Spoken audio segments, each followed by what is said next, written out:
make your decisions about which tokens to buy? What do you look at?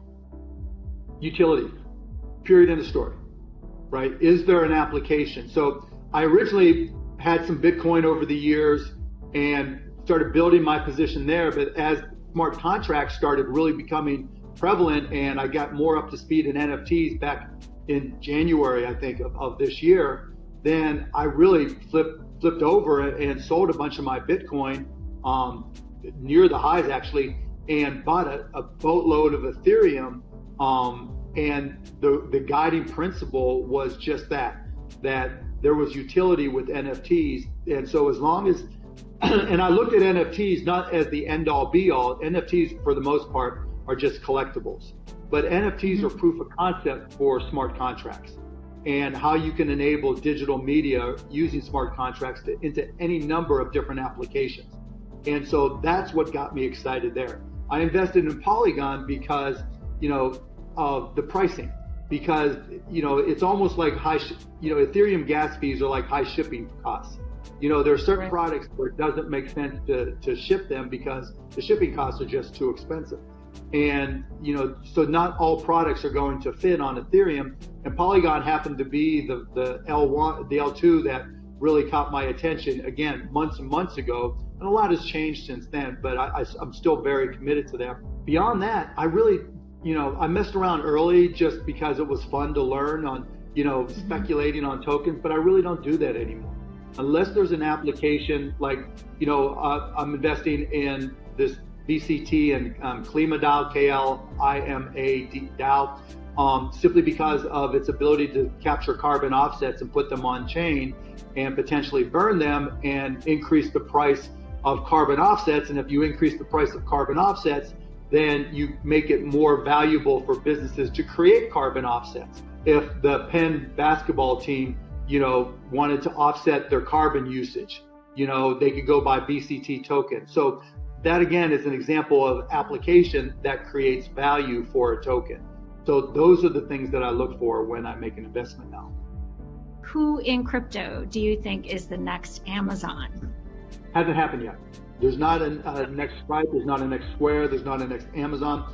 I was giving a talk to a bunch of college kids, and I asked them how many of them had crypto wallets. Surprisingly, only half of them did. I was really shocked. And then of those who had crypto wallets, I asked them, what was an easier experience to buy something, using a wallet or going through the traditional process right now on Amazon, where you have your credit card already set up and it's relatively easy, but you still have to take those multiple steps. And, the comments were all, all you got to do is hit the connect button. And then I go and I buy whatever I want to buy, and it's done. Right? It's immediately deducted from my account. If, it's just very straightforward and simple. Now that's not a perfect scenario for everybody, but, it's something that I have one programmer working on, just giving me ideas where how do you create a Stripe for connecting wallets to traditional commerce? Because if I've got, I can go to any web page right now that has DeFi or other crypto applications. There's a little connect button there. I just hit connect and it sees what I have there and it knows if I have enough money. And eventually it'll ask me, if I have an account at Aave as an example, it could be anywhere, then it'll say, do you want to borrow at 3% in USDC to pay for this? Yes or no? And it's just click, click, click. Again, not for everybody, not ubiquitous like an Amazon may be, but it's going to happen. Always look, anything that is consumer driven comes down to a simple proposition. Is it the path of least resistance? We got enough going on in our lives. We don't need to mess around with 5 extra steps for something that just annoys the shit out of us. What's next for you in NFTs? And tell us a little bit about lazy.com. The site looks fabulous. Well, lazy.com came about because I bought some NFTs and people kept on sending them to me. Once I set up my account on OpenSea and one on Rarible, people saw what my wallet address was. And so they were able to, and I didn't even realize at the time, I was completely naive. And so they were able to see my two wallet addresses that I was using.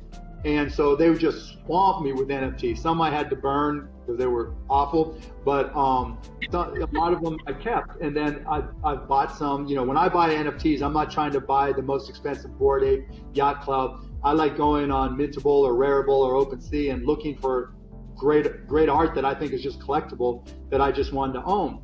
And so there's no easy way to show any of those things. So I happen to own the lazy.com domain. I'm a domain collector. Anytime, you know, I see a domain that's for sale for like next to nothing that I think is easy and memorable, like lazy.com, which I think I got for $100, and I buy it. And so I'm like, look, I got this URL, lazy.com, and I have a staff programmer, and I said, Jesse, you know, I need you to create this for me, starting with Ethereum.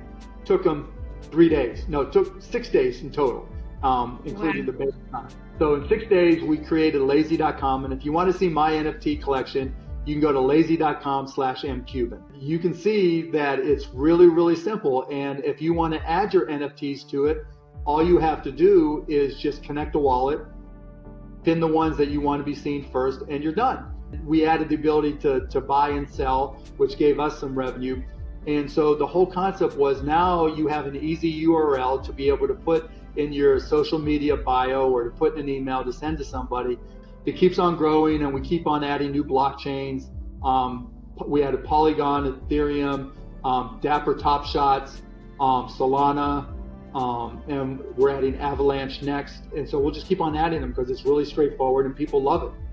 You know, the people who in NFTs have never answered the question, which picture on your phone do you want to delete when you've run out of storage? Right? Mm-hmm. People don't realize that we value digital media as much, if not more, than we value physical media now. I remember there was somebody who was really hesitant about NFTs, and I did a Zoom with them in front of a group, and there was a picture on the wall back there behind him above his couch. I'm like, how important is that picture to you? Oh, it's just there for decoration. So if we threw it away, you wouldn't care, wouldn't care. Okay, let's look at the pictures on your phone. Which one of those do you just want to give up? And you get it instantly, right? And that's the whole thing about NFTs. You know, once you realize it's just an easier to use collectible, but it's also the business side of those collectibles is dramatically easier than physical goods. You know, I collected baseball cards as a kid and still have my little collection, right? And you got to worry about grading them. You got to worry about shipping them. You got to worry about not getting ripped off when it's sent to you. You got to worry about fraud, all these things that come with buying and selling anything physical, particularly that's a collectible.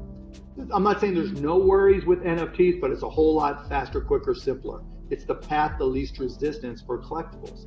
And, you know, the other thing to remember in everything that you do with collectibles or store of values, supply and demand is undefeated. Doesn't matter what you think, say, or do. All that matters is that there's more demand than there is supply, price goes up. More supply than demand, price goes down. You know, if you look at the historical prices for baseball cards, it's a roller coaster, you know, and it reacts to other stimuli and context matters. And the same applies to NFTs. You know, you see a lot of people chasing Bored Apes and, you know, crypto punks and this and that. You know, they'll have great value as long as there's demand.